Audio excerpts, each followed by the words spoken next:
Hello, everyone, and welcome back to another broadcast of Meet the Light broadcast. Today, I have Philippe with me. He was on an earlier segment, and we talked about a lot of different subjects. I was amazed by his wisdom, and I asked him to come back to talk about the subject of fear, how to overcome fear. I thought that would be great for the audience to hear. So, welcome back, and thanks for joining me again. Yeah, thank you very much, Jen. It's much appreciated. I was surprised and pleased to hear of your request for me to come back and have another talk with you. So yeah, I'm excited to hear what we can talk about today. Yeah, I thought the main thing that we would talk about, at least to begin, and then we'll just see where the conversation takes us from there, is all around the subject of fear, because I know that is the one of the main things that you had mentioned that we have to overcome. We have to overcome fear. And so I was thinking about this fear from both the on the physical plane as we're here walking the earth, but also in the energetic or spiritual realms. So I wanted you to kind of walk us through, some of the main points of uh, those two different aspects and how you see that. Yeah, absolutely. So to start with, we look at the experience from an energetic point of view, is that this dimension, the third dimension, is essentially based around a fear-based experience. So it's the lowest frequency that most souls tend to experience. And so a fear-based experience is basically the lowest, as I say, the lowest form and the most separate aspect from the this from source. And I heard a beautiful example a while ago saying that when we come to this experience, is that we are actually essentially coming to experience what it is like not to be God. Mhm. So I'm going to pause there for a second and get you to think about that. Because when I heard that, it was like an immense moment for me, anyway, Mhm. to realize that I'm here to experience what it is like not to be. It's a Mhm. massive thing, right? Which we don't tend to think about outrightly. Um, so, so what does that mean to us? Energetically, if we are God, we are all-encompassing, unconditional love, unity consciousness.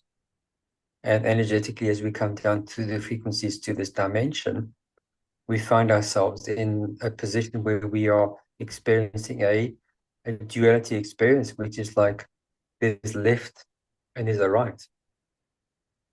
There's a good, there's a bad. So we are experiencing polar opposites. So, and this is why life tends to be so difficult for us, because we're experiencing these polar opposites. And a lot of the confusion is because of that. Um, so as far as the energetic side is concerned, that's what it's about. It's about experiencing that energy that is not what we used to be, Yeah. but what we are not. So Yeah. the opposite. So let's talk about that a little bit.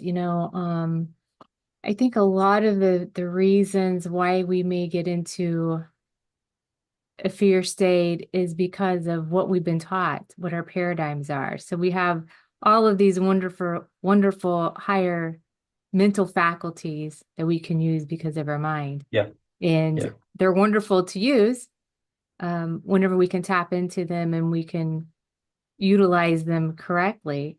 But oftentimes we utilize these things because of what we learned and from the paradigms and not knowing any better, like the worries, the doubts, which eventually internalize into fear.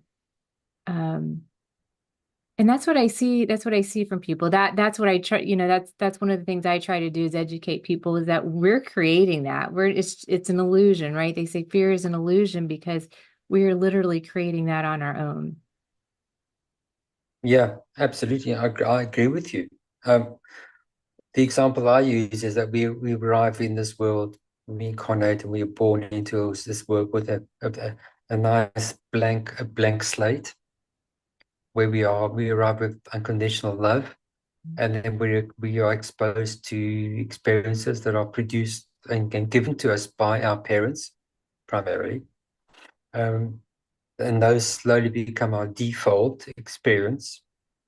And slowly, as we get older, and suddenly we get exposed to not only our parents, but the world outside our parents, like our immediate environment. And then eventually that grows bigger and bigger. And at some point, usually around the age of about 8, 9 years old, we suddenly realize through those experiences that our parents are not gods. Because up until that stage, we have experienced them. We believe everything they say, right? So we believe they are gods because we know nothing better.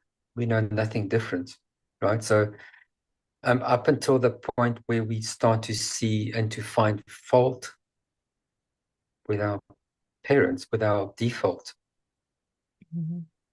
suddenly we start to question that. And that's where we realize that, hang on a minute, I start to disempower myself, and I start getting told by society that the bank manager, the police, the government has more authority, more power than I have. And that starts to disempower me. Eventually, I realize and I begin to subscribe to that new reality. And that is the moment where I disempower myself and I realize that these people are more powerful than me. That is the exact moment where we subscribe to a fear-based environment. That is the exact moment where I choose to let go of my personal power, and I believe that I am not powerful, that somebody else is more powerful. And that's the moment where everything changes. From then onwards, my experience in this world is dictated according to that particular perspective. So that changes everything. Yeah, I think that correlates to um we say, as you're around, you said around the 8, 9 years old time frame.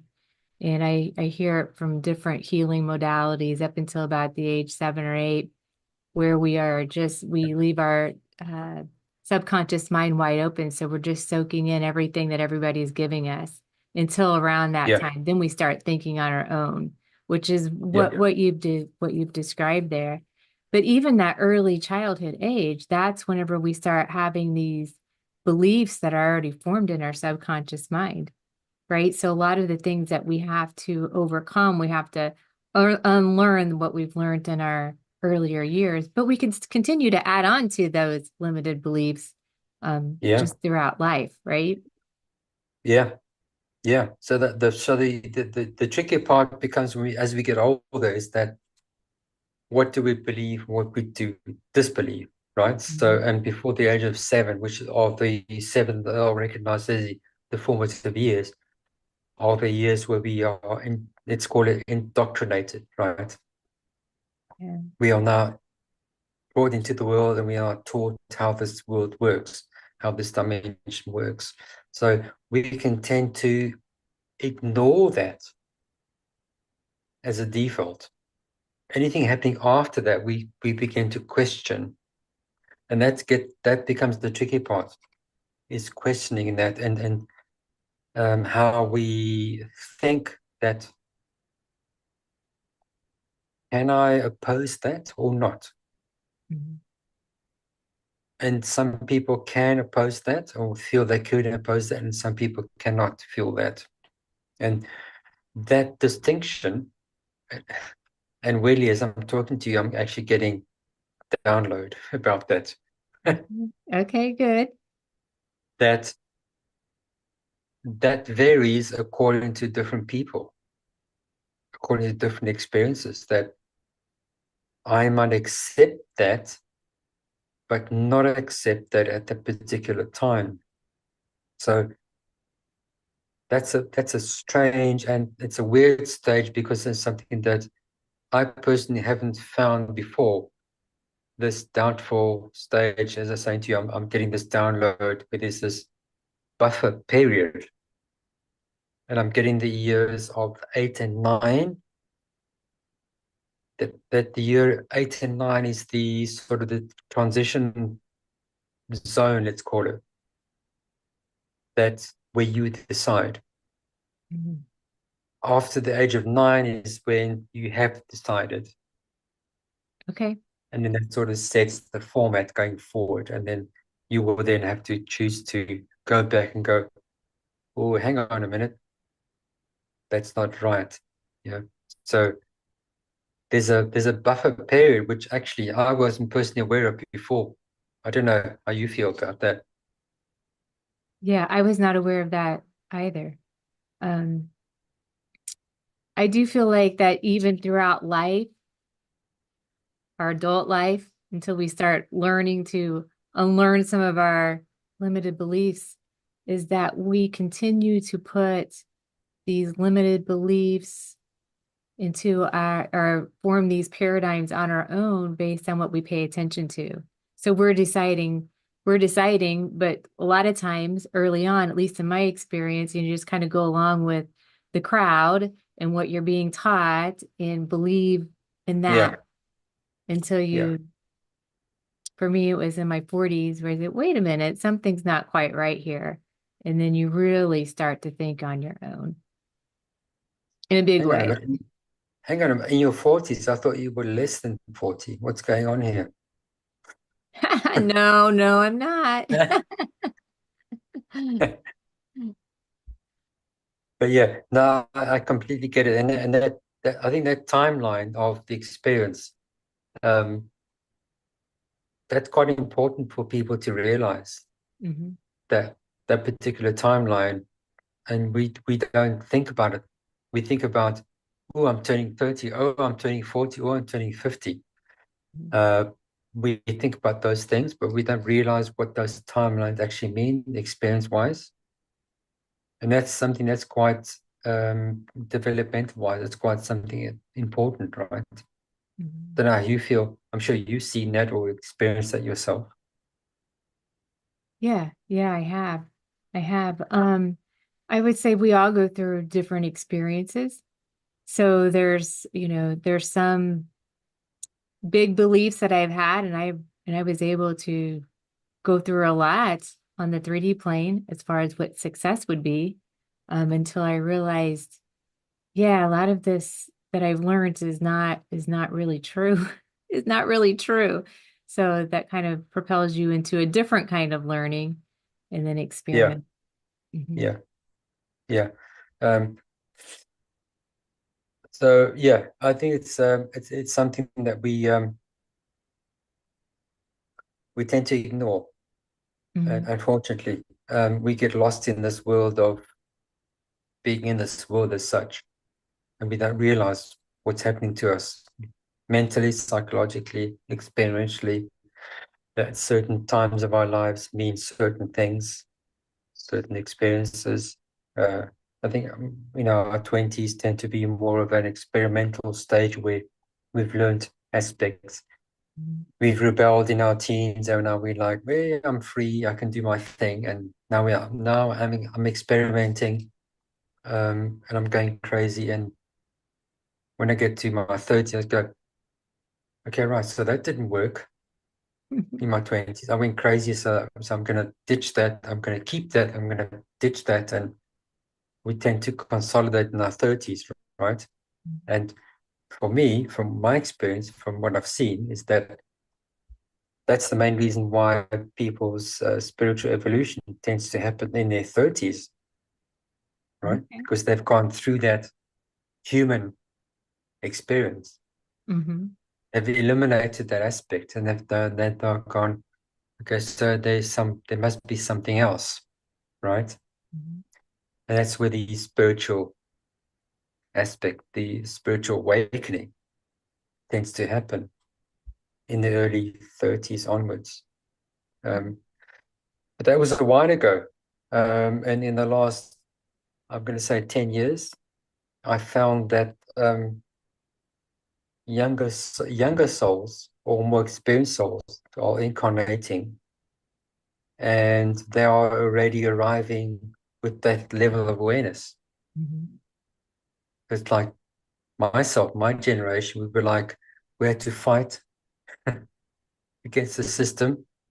A really difficult, troublesome time. And we had an awakening. It was like a atomic explosion, because of the difference in frequency, because where we were and the newer frequency was so different that it created a massive explosion, which is what I experienced. And as we've gone on in time, and I have many clients and friends now that are in their 30s, that I found and I discovered that um, people have experienced what I call a soft awakening. It's not an explosive awakening. So a soft awakening includes arriving already partially awakened, Mm. not having that massive explosion. So incarnating partially awakened, and then incrementing and slowly gathering and increasing as they went along, which is like way forward to when my generation started, which is like way back there somewhere. Mhm. So we had to catch up, and so that the new incarnation souls are now arriving with sort of a Yes, well, pre, yeah, yeah. I'm curious about your background because you teach a lot of spiritual techniques and you coach people through how to conquer fear and how to evolve. But you had a career prior to this, right? What did you do prior to your awakening and moving into the spiritual arts and teaching? So yeah, so my awakening happened in late 94. So it's like way back. Hmm. And I was an aircraft engineer, and I was a commercial pilot at the time. So I was completely opposite end of the scale, right? So people, when I meet people that would say to me, how can you be teaching this stuff and be commercial at the same time? It didn't make sense Hmm. because it was a disconnect. Left brain, right brain, it made no sense. But for me, it was just normal. So at the time, I was the abnormal, let's say, the abnormal person at the time, and for me, it just felt normal. Um, and yeah, I had this awakening, and suddenly I just felt this massive urge to seek for knowledge, and knowledge that I didn't know. I didn't know what knowledge. I didn't know where to look, and I just felt this pull, Hmm. and I felt this presence, which I didn't know what this presence was. It turns out this presence was my higher self. And I was like, what is this? I felt this pressure. I could feel this pressure around my throat, the energy center, which is the center of expression. And for some strange reason, my whole life, I always had this urge to speak my truth, which turns out that's what it's about. So it's only much later that I realized and I made the connection. But at the time, I was oblivious. I was discovering, I was exploring, trying to work out what that was about, and it was quite difficult. Um, I also received a massive download of information, and the information that I teach now about working towards the ascension process. Um, and I knew nobody else that would that had the similar experience. I was essentially working on my own. Um, When did you but receive because I that was download? Was that early on? Was that in 94 or was it later? It'd be between 94 and 98. Okay. So it was early. It was early for you. Yeah, I was working away. I was working as a commercial pilot and I was working on contract around the world. And I was essentially on my own. And while I was on my own, it was the time where I would get these downloads. Mhm. So there was a reason why I was on my own. Because if I wasn't, I probably would have been distracted. So, things worked out the way they were meant to work out. So I received all this information. Um, I tried to write it down, but I soon became overwhelmed. It was too much information. Mhm. So I started to record it on a dictaphone. It was the only way that I could keep up because I could feel the energy arriving and all these words. I could see the words appearing across my third eye like a dictative, like a ticker tape, Yeah. and I could read it, and I was like, "This is too much." I couldn't remember it, so I literally had to. I couldn't write it down. I started doing automatic writing to try and download, but that didn't work. So I switched to using a dictaphone, and when the flow started, I would just hit record and just talk, and just download stuff, Mhm. and it turned into the course that I teach now, which is about the basically from awakening to the ascension process, the Mhm. tools on how to get through that. Yeah. Very nice. So whenever you were seeing this course being downloaded to you, or the information at the time, which you've turned into your course, um, because that's what you're supposed to do with these downloads, right? Is share it with Yeah. everyone else. Absolutely.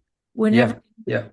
whenever you were seeing the words across the screen of your mind, was that the first time you've had that experience, or did you always have that capability of Um, seeing things through your yeah. okay?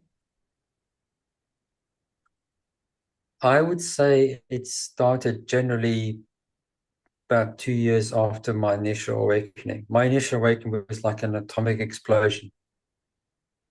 When I say that, it was like uh, if you felt the universal love, that's what it was. It's not like the love we know on earth. It's not the same thing. Mhm. So after that, my life just changed. So things took a turn from there. Um, and I started to feel, funny thing is, because at the time, in 94, I had the initial awakening. In 96, I started a contact in central Canada. And I came across a book called um, The Communication with God, thanks to Neil Donald Walsh, who's such an amazing book if you haven't read it. And he had communicated with the source and answered a lot of questions. And that became my sort of template to evoke contemplation. So I would read certain parts and it would like set me off. Mm. And I would go into contemplation. And from that contemplation, I would end up downloading. So it would like a trigger effect. Mm.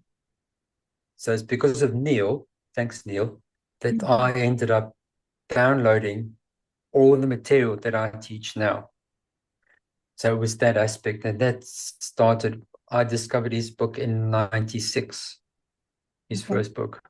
Mhm. Um, became my little Bible, as it were. I would use it purely. I would open the book anywhere, and it would become my. I would look at the book and read a topic, and then it would force me to go into a contemplation mode.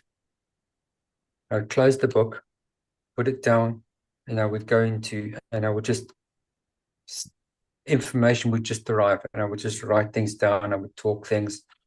It literally just an ignition point that set me off, and I would just get all these downloads.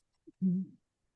and then eventually became, the coursework that I teach now, which is essentially pre-Egyptian, Atlantean, essential, sort of ascension information. Yeah. Mhm. Wow. Very interesting. Thanks for Yeah. sharing that.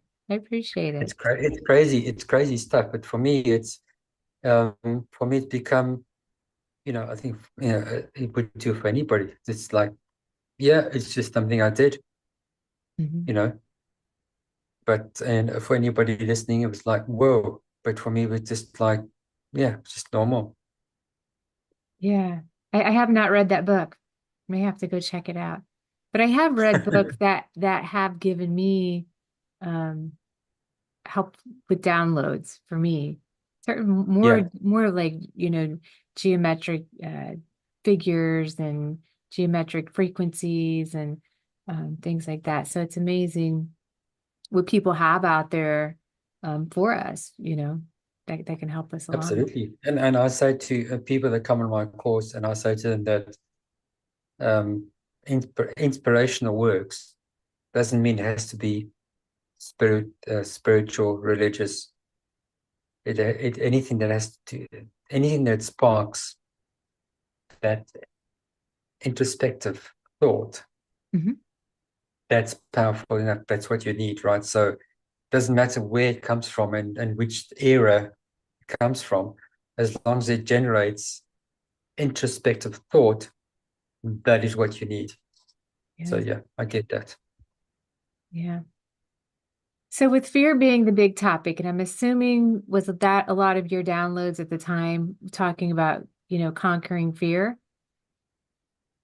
Yeah, it was pretty much along those lines, although at the time I didn't actively recognize that.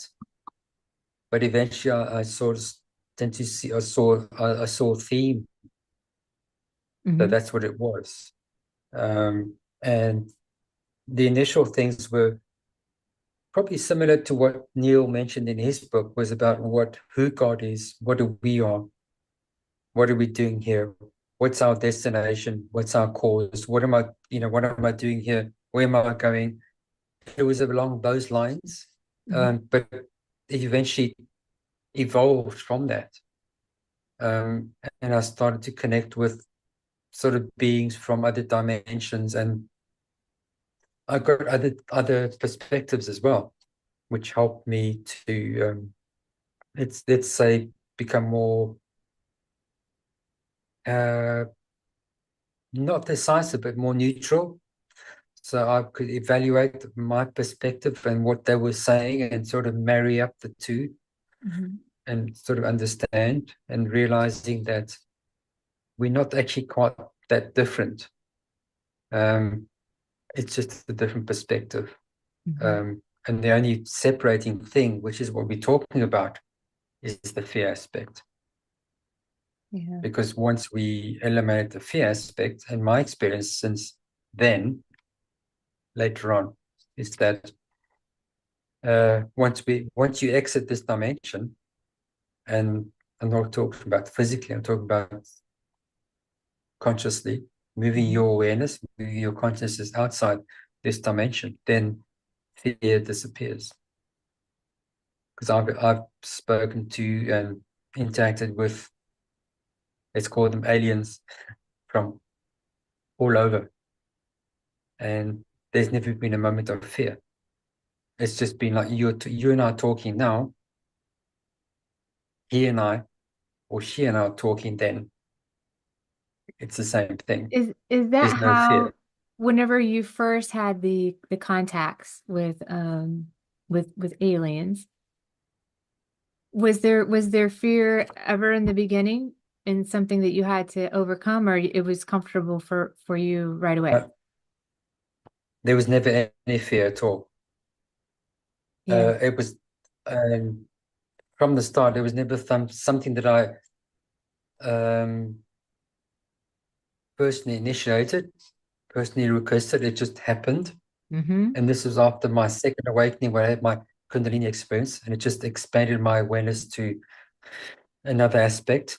And then suddenly people would appear when I was practicing my yoga, there would be aliens in the room with me. I was like, oh, okay, cool. Outside the window looking at me, Hmm. um, ships outside. I could feel the frequency of ships outside from different dimensions. So, but there was never ever a fear aspect. In That's fact, interesting because my if best, you, my best friend is actually a tall gray Mhm. that's like we know each other for more than 3,000 years. Okay. Well, I So there's asked no you that fear. question because it seems like people fear the unknown.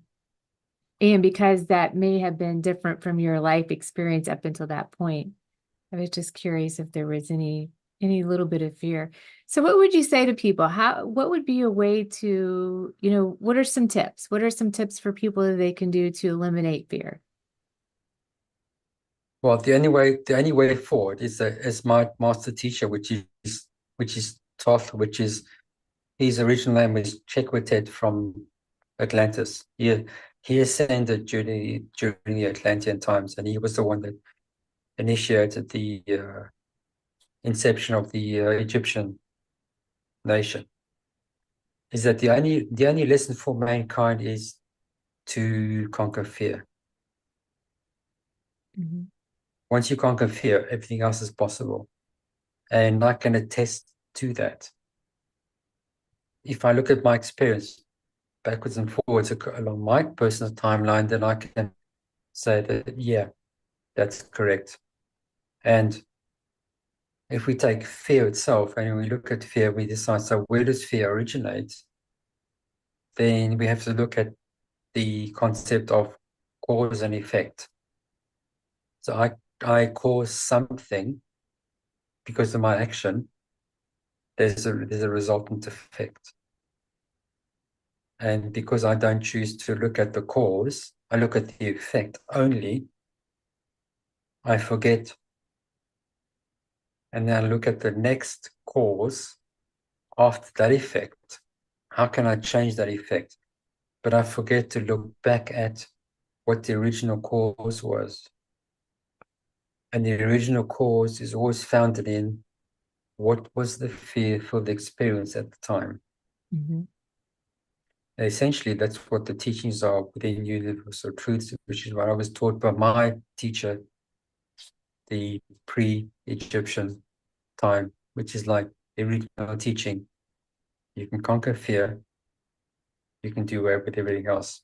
So it's about unwinding that. And the clients I've had so far have realized that what we're doing in this work is actually we're actually doing we're doing a life review.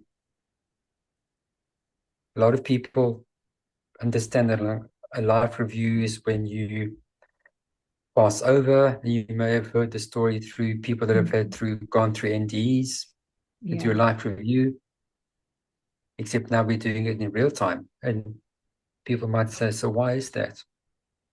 Yeah. So the life review that you're doing, is it just for, do you do this lifetime here, like what we've experienced so many years on this earth now, or do you go back past lives as well? Yeah, so that's a very good question. And the answer is yes, all of the above. Hmm.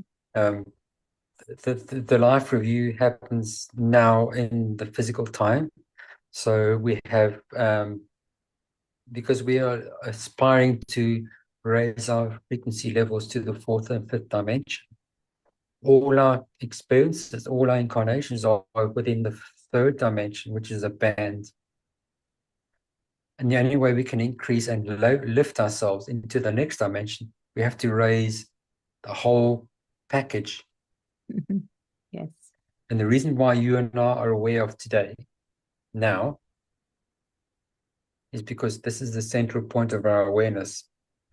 All the other lives don't have that awareness. So when we deal with and we start to look at subconsciously, because what we do is we actually look at subconsciously, we pull information on the course from the subconscious into awareness. once it's in the awareness, we can actually work with it. When you pulls information from the subconscious into the awareness, we are actually pulling all those lives. If there's trauma in other lives, we actually pull in all those lives together, and we actually work with those traumas to resolve them at the time, because we can only elevate and raise our frequency into the next fourth, fifth dimension by resolving all of it, because we don't leave anything behind frequency wise. Mhm.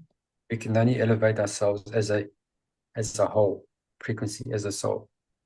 So we can't leave fragments of our soul behind in the previous dimension. So we move up in that frequency state. So essentially that's what we do with the course that I teach. Mhm. Yeah, it's also fascinating. It's also fascinating how it works. So based on what you just said, fear and how it relates to conscious awareness and consciousness itself, how would you relate those two subjects together from your experience? Yeah. So and it's actually quite a huge topic. You've got a few hours to spare. I know. Because I contemplated for a long while the difference between consciousness and awareness. Mhm. And in my personal experience, I found that consciousness is what makes up everything. It's like the stuff, the matter. Trees are made up of the same consciousness as the planet is, as the non-planet is. So everything, for me, everything is a state of uh, consciousness is like the concrete mix that I create with. Mhm. But awareness is the intelligence that controls that. So purely because in my awareness, in my experience, when I went through certain meditation sequences, I exited uh, this universe. I left the universe and I went outside creation. Mhm. And I looked down and I saw creation. And I realized I didn't have a body, that I was just pure consciousness, pure awareness. And then I could actually do things. I was still aware that I was me. I was still thinking like I was me. As I'm looking at you, I was still the same me, right? Which is weird. People don't realize that. I'm looking at you now, and I'm still the same person that was outside the universe, outside creation. And I was in this place in the void where there was nothing. And I was like, okay, so what just happened?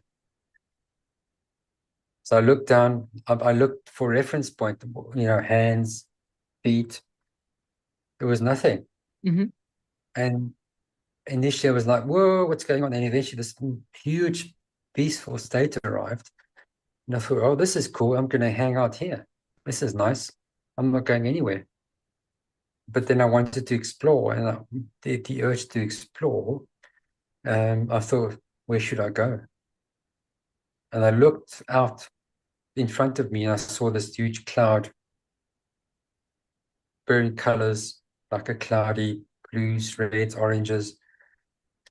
I thought, oh, I'll go there. And as I finished the thought, bang, I was back here, right? I was just straight back here.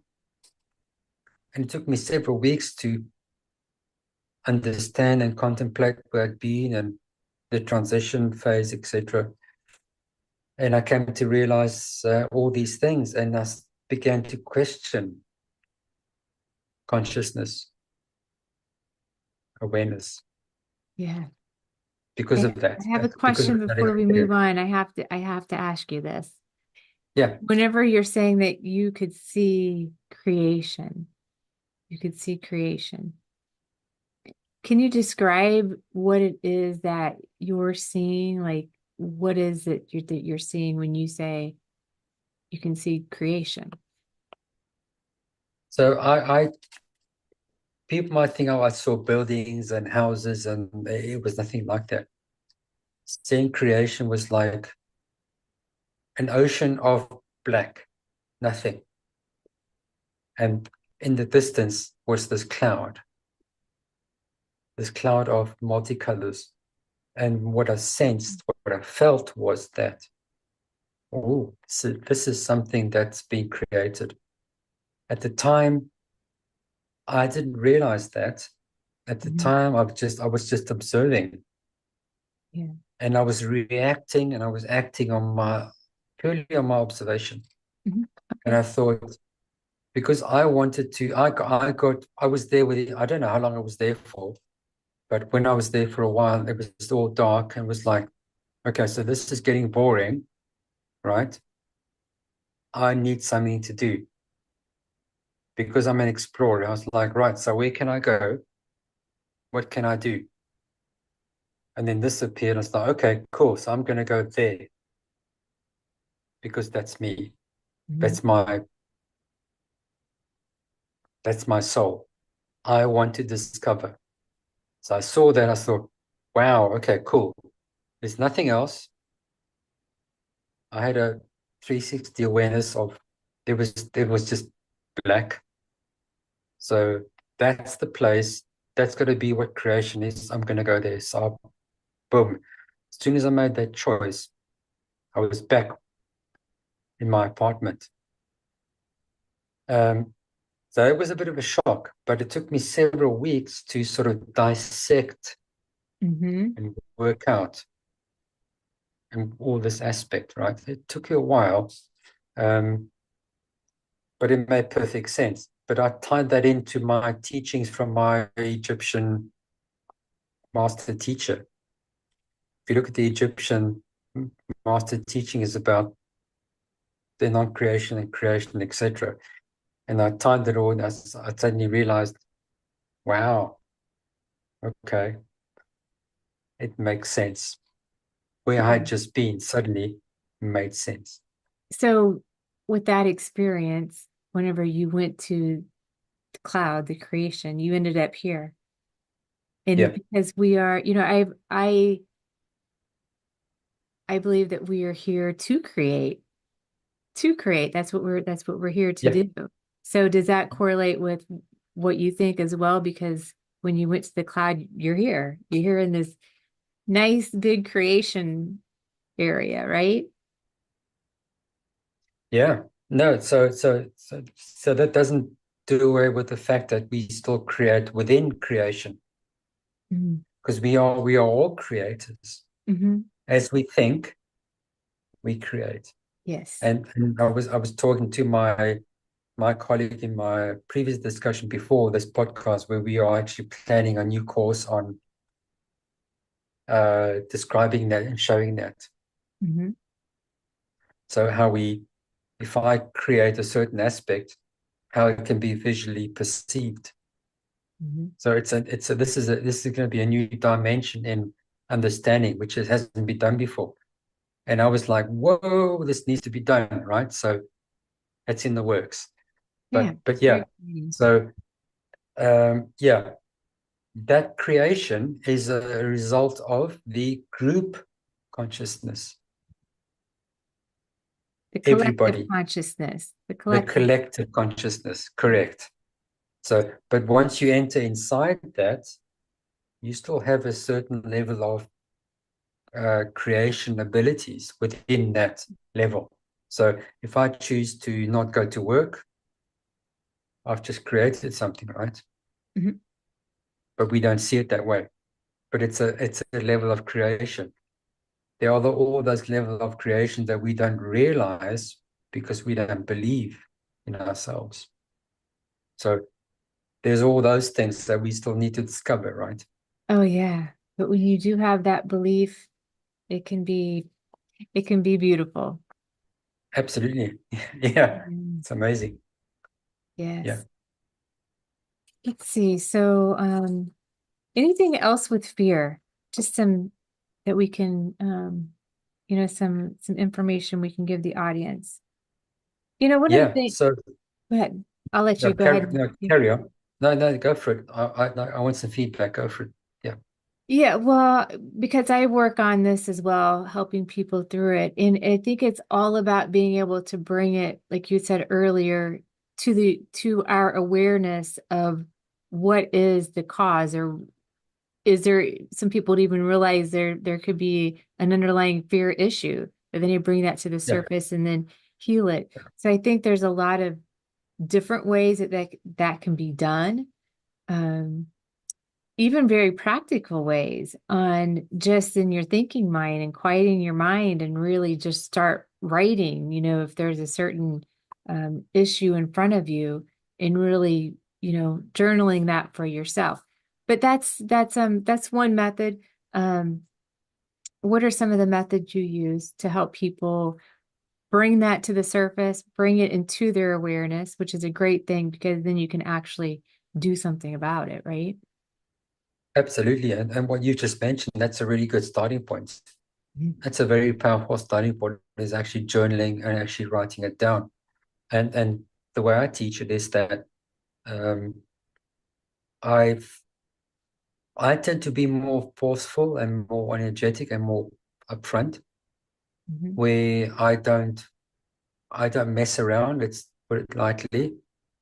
So I say to people that we need to stress the ego into revealing the subconscious, because that's where the problem is, right? Mhm. The subconscious is where we hide things we don't want to deal with today, right? Mhm. So what we do is we're going to stress the subconscious and say, right, tell me now. And the ego goes, whoa. And we keep the ego in that state. Mhm. And then the ego has to reveal what's hidden in the subconscious. And I call that, um, and I'm just being reminded that, yeah, it's not my teaching, it's the guys upstairs, right? It's like Mhm. Thoth, the guys, Egypt, Atlantis. Those teachings come from back then, facing fear, dealing with fear. I call it the mirror effect, the mirror exercise. There's two people that wake up in the morning. The first person is walking into the bathroom, walks past the mirror, and cannot look at themselves. And they know who they are, right? Mhm. The other person is the one that walks past the mirror and stops and cannot get away from the mirror. They cannot get enough of themselves, right? Can you sort of start to see that difference? Mhm. Yeah, there's a difference in those two people. So we take that example, we say to people, so right, so both of you, next time I want you to go to the mirror, I want you to face the mirror, and that's the exercise. I want you to stand within 30 centimeters, which is like 20 inches. I don't know the American measurement. Maximum arm's length away. Look into the mirror and look into your eyes. And I want you to ask yourself a series of questions. And just simply looking into your eyes is going to generate a certain level of fear, right? And this is where we ambush the ego, Mhm. because the ego has no escape. So we ambush the ego, but then we ask questions about the ego. We say, reveal this to me, reveal this to me. And we do not stop until we have completed the exercise. If we stop halfway, the ego goes, easy. I got away with it, right? Mhm. Mhm. But if we continue until we actually ambush the ego to its maximum, the ego says, okay, crap, you win. Yeah. So Mhm. that's the secret, is to ambush the ego, to reveal what we do. We're actually pulling the subconscious into the conscious state. Once it's in the conscious state, then we can actually start to work and say, okay, so what we do from the subconscious, we make a list about what we found from the subconscious. Then we go back and we go, okay, so that's what I got from the subconscious. Um, this is what I got to work with, right? And this is the fearful stuff that I've never been able to work with in the past. That's the secret, Yeah. to get the subconscious out into the conscious Mhm. and create it Yeah. by writing it down or recording it Mhm. by a dictaphone.